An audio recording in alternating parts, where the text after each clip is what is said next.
আসসালামু আলাইকুম প্রিয় ভিউয়ার্স, সবাই কেমন আছেন? This is Ruman, welcome to our another video. আজকে আপনাদের সঙ্গে আমি কয়েকটি বিষয় নিয়ে আলোচনা করব। আপনারা পুরো ভিডিওটি দেখবেন, আশা করি আপনাদের জন্য একটু হলেও উপকার হবে। যে বিষয়গুলি আমি এখন আলোচনা করতে যাচ্ছি, আজকে কতগুলা ভিসা হলো 2023 এবং 2024 সালের যারা ভুক্তভোগী আছে তাদের বিষয়ে কি পদক্ষেপ নিল, সকল কিছু নিয়ে আজকে আপনাদের সঙ্গে আমি আলোচনা করতে যাচ্ছি।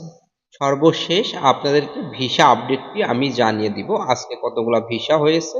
প্রথমে আসি ইতালির স্বরাষ্ট্রমন্ত্রীর সাথে আমাদের উপদেষ্টারা কি ধরনের মত বিনিময় করলো এবং কি পদক্ষেপ নিল এবং ভুক্তভোগীদের জন্য তারা কি ধরনের কথাবার্তা বলল।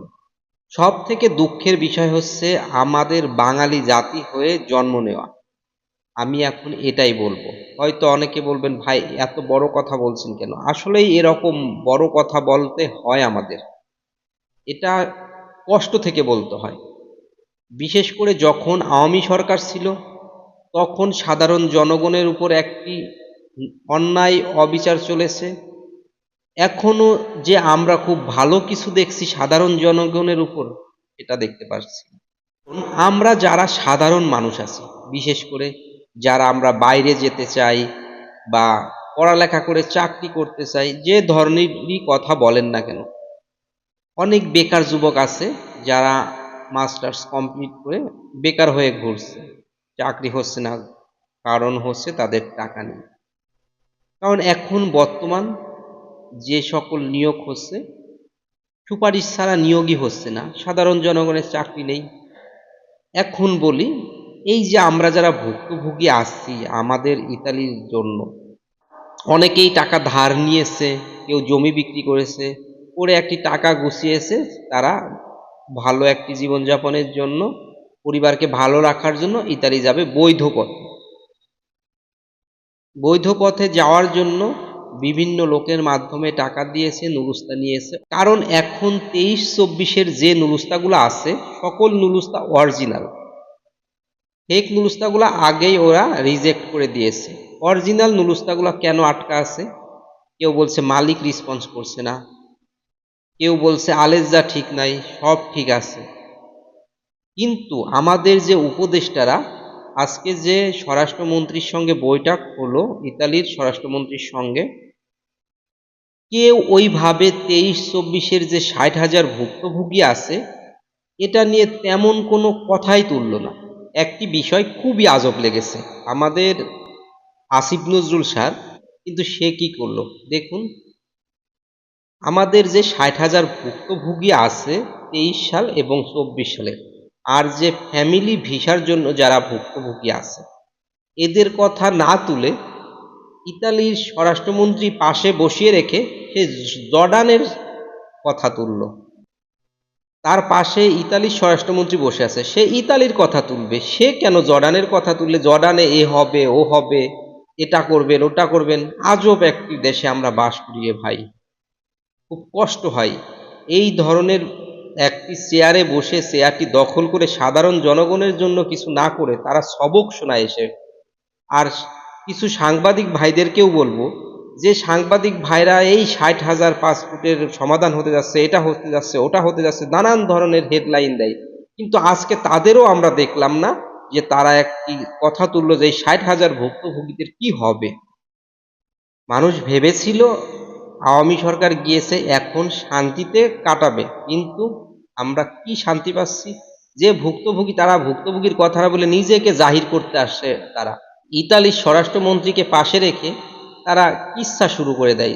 কোনো একটি মন্ত্রীও এই 60,000 ভুক্তভোগী নিয়ে ওইভাবে জোর দিয়ে কথা বলল না। তাহলে তারা দেশ ও দেশের মানুষের জন্য কি ভাবে? তারা আছে লিবিয়া দিয়ে মানুষজন যায়, লিবিয়ার মানুষ কিভাবে ঠেকায়? বৈধ পথে মানুষ পাঠাবে। বৈধ পথে যদি ওইভাবে মানুষ পাঠাইতো, তাহলে কি মানুষ লিবিয়াতে যাইতো? আমাদের বাংলাদেশের মানুষ ইউরোপে যাইতে গেলে তাদের কি হ্যারাসমেন্ট হইতে হয়। না আছে ভালো এজেন্সি, না আছে সরকারের মাধ্যমে ইউরোপে পাঠানোর কোনো সুযোগ। এই জন্য মানুষ ইউরোপে যাওয়ার জন্য বিভিন্ন মাধ্যমের কাছে টাকা দিয়ে ঘুরতে ঘুরতে তাদের জীবন শেষ হয়ে যায়। এক পর্যায়ে এমন হয়, না থাকে তাদের চাকরি, না হয় বিদেশ। তখন কি করবে, তারা তাদের জীবনের মায়া ত্যাগ করে লিবিয়া দিয়ে যাওয়ার একটি সিদ্ধান্ত নেয়। কারণ তখন তাদের জীবনের প্রতি একটি মায়া, সেই মায়াটা থাকে না, তাদের জীবনের প্রতি একটি অনীহা চলে আসে। এই অনীহা আসার কারণেই একজন জীবনের ঝুঁকি নিয়ে লিবিয়া দিয়ে ইতালিতে যায়। বা সরকার সঠিকভাবে বৈধভাবে যদি ওইভাবে মানুষকে পাঠাতো, তাহলে মানুষ এই জীবনের ঝুঁকি কখনোই নিত না। আর আপনারা আছেন লিবিয়া নিয়ে, এই 60,000 ভুক্তভোগীর আগে সমাধান করুন। তারা লোক নিবে নতুন করে, ভালো কথা। এই যে 60,000 ভুক্তভোগী আছে, বলুন তাদের যে এই 60,000 ভুক্তভোগীকে সমাধান করুন, তারপর নতুন কোন লোক নিন, তাহলেই তো সমাধান শেষ হয়ে গেল। তারা ভিসা দিবে না, ভালো কথা, তাদের রিজেক্ট করে দিক। তাদের ঝুলাইয়ে রেখেছে, কেন ঝুলাই রেখেছে? কারণ তাদের নুরুস্তা অরিজিনাল, নুরুস্তা তো ইতালি সরকারই দিয়েছে। এখন না পারছে এগুলা রিজেক্ট করতে, না পারছে তাদের ভিসা দিতে। কিছুদিন আগে এক আওয়ামী প্রতারক চক্র ধরা পড়েছে, এবং এই প্রতারক চক্রের সাথে ইতালির প্রতারক চক্র জড়িত ছিল। তারা, এই বাংলাদেশের সরকার এবং ইতালি সরকার কেউ চায় না দেশের ভাবমূর্তি নষ্ট হোক।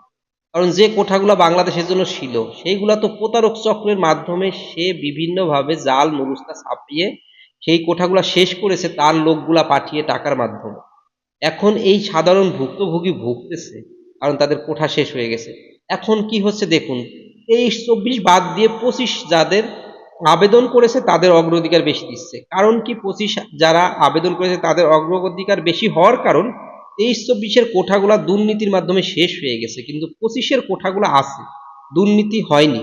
এই জন্য 25-এর যারা নুরুস্তা পেয়েছে তাদের অগ্রাধিকার বেশি দিচ্ছে। প্রতিদিন 25 সালের আবেদনকারীদের 25 থেকে 30টা করে ভিসা হচ্ছে। সেই হারে 23 এবং 24 2 বছরে ওরকম ভিসা হচ্ছে না।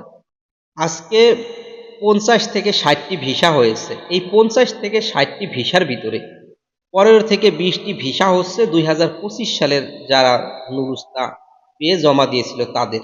তাদের 10 থেকে 15 দিনের ভিতর ভিসা দিচ্ছে।